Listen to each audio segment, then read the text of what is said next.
for the benefit of the viewers today. How does zakat help in maintaining the economy of a given society? As far as the economy of society is concerned, unlike capitalism or socialism, the economic order of Islam is based on the principle that everything in this earth, everything in the universe belongs to Allah subhanahu wa ta'ala. He is the owner of everything in the universe. And Allah subhanahu wa ta'ala is the creator, sustainer, cherisher, and the owner of everything that exists in this world and in the universe. Based on this principle, Allah says in the Quran, in Surah Nur, chapter number 24, verse number 33, that give in charity out of the means which Allah subhanahu wa ta'ala has provided you. It is Allah subhanahu wa ta'ala's wealth, and Allah has made us trustees. Allah is asking us to give out of the means that He has provided us. Allah repeats the message in Surah Hadith, chapter number 57, verse number 7, that give out of the sustenance which Allah subhanahu wa ta'ala has made you a heir of. But Allah has given you the property, the sustenance, give out of that. So we as human beings are the trustees of vicegerent of Allah subhanahu wa ta'ala. So it is the wealth of Allah subhanahu wa ta'ala. That's the reason we have to spend it and earn the wealth according to the commandments of Allah subhanahu wa ta'ala, since it belongs to Him. And there are various guidelines given in the Quran how the wealth should be earned and distributed and spent. As far as how the wealth should be earned, there are various prohibitions that you cannot earn this way, otherwise everything is halal. Allah says in the Quran, in Surah Baqarah, chapter number 2, verse number 278 and 279, that give up the demands of riba. Riba is interest, it's usury. And those who give up not the demands of riba, usury and interest, take notice of a vow from Allah and His Rasul. So earning through riba, through usury, through interest is haram. It is one of the biggest sins as far as earning is concerned. And Allah further says in the Quran that you cannot earn through bribing. Allah says in Surah Baqarah, chapter number 2, verse number 188, that use not your wealth as a bait for judges in order you may eat other person's wealth. So using your money to bribe people so that you may earn more wealth is prohibited in Islam. Similarly, stealing and robbing is prohibited. Allah says in the Quran in Surah Ma'idah, chapter number 5, verse number 38, as to the thief, be it a man or a woman, chop off his or her hand as a punishment from Allah subhanahu wa ta'ala. So earning while robbing is prohibited.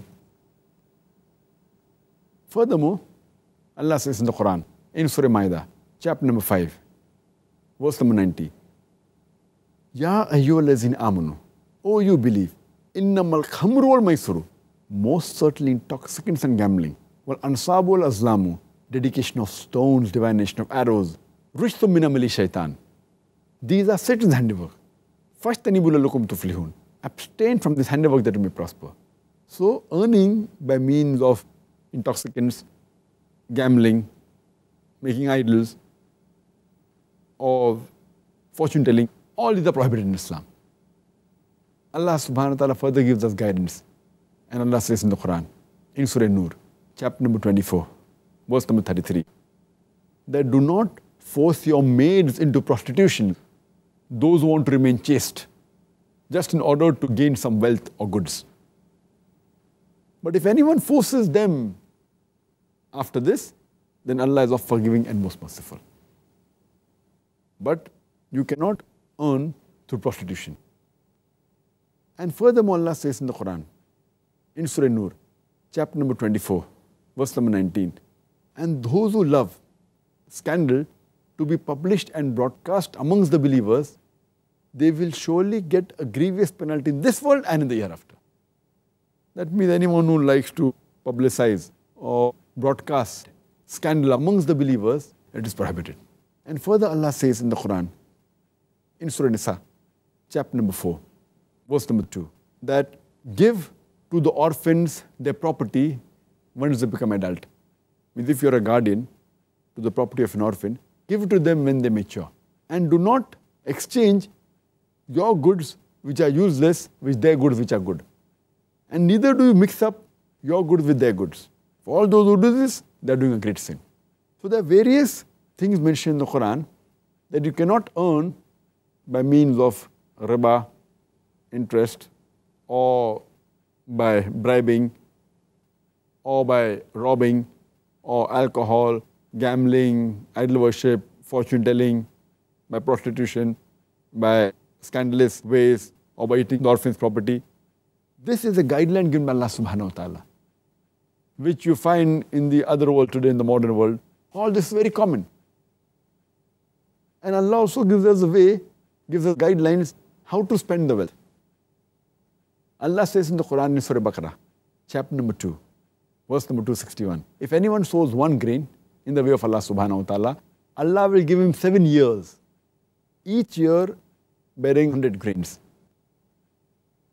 That means Allah subhanahu wa ta'ala says that if you spend in the way of Allah subhanahu wa ta'ala, Allah will give you 700 times profit.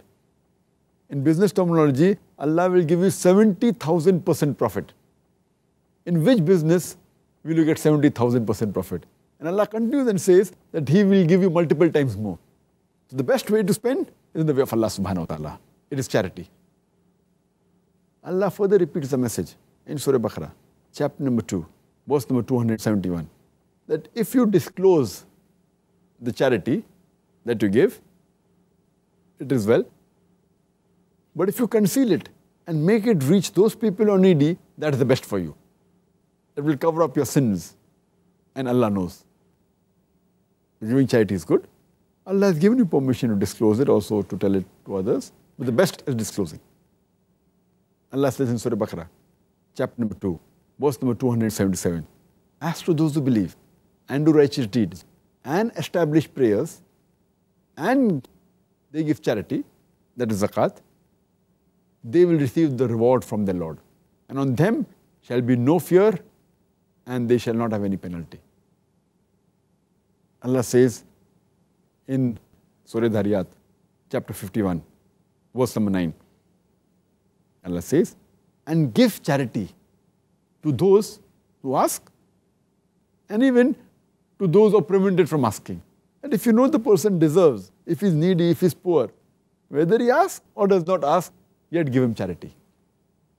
I'd like to mention one more verse.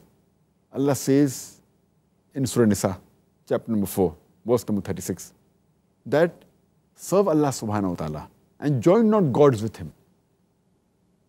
And be good to your parents and the kinsfolks and the relatives and to the orphan, those who are in need, and to the neighbors, those who are near you, and to the neighbors, those who are strangers, as well as to the wayfarer and to what your right hand possesses. So Allah gives the categories of people who should be good to. And Allah gives a warning in the Quran, in Surah Tawbah, chapter number 9, verse number 34 and 35, that as to those who hoard gold and silver and spend it not in the way of Allah subhanahu wa ta'ala, announce to them a grievous penalty. And in the year after, the wealth which they hoarded will be taken and it will be heated in the fire of hellfire. The gold that they hoarded will be heated in the hellfire, and with it they'll be branded on the forehead, on the flanks, and on the back. And it will be told to them that taste the wealth you hoarded. That's the reason zakat has been prescribed for the Muslims. And Allah says in Surah Al-Hashr, chapter 15 verse number 7, that it prevents the wealth from circulating amongst the rich. If every rich human being in the world gives zakat, poverty will be eradicated from this world. There will not be a single human being who will die of hunger.